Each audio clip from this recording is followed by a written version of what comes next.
এমন একটা রেসিপি হলে মাংস লাগে না। তো আজকে রান্না করব হচ্ছে ডিম আলুর তরকারি। তো প্রথমে গরম মশলা ভেজে নিলাম এবং ভেজে নিলাম হচ্ছে ডিম এবং আলু। তো ডিম আলু ভাজা হয়ে গেলে এখন কড়াইয়ে আপনার আদা বাটা, জিরা বাটা, রসুন বাটা, গরম মশলা বাটা দিয়ে একটু পানি দিয়ে লবণ, হলুদ, শুকনো মরিচের গুঁড়ো দিয়ে মশলাটাকে ভালো করে ভুনা করে নেওয়া হলো। দিয়ে দেওয়া হচ্ছে একটা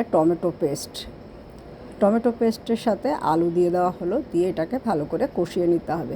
এখন একটু নারকেল ব্লেন্ডারে ব্লেন্ড করে নেওয়া হয়েছে, ওটাকে ভালো করে কষিয়ে ঝোলের পানি দিয়ে ডিমটা দিয়ে দিতে হবে গোটা গরম মশলা বাটা যেটা ভেজে নেওয়া হয়েছিল।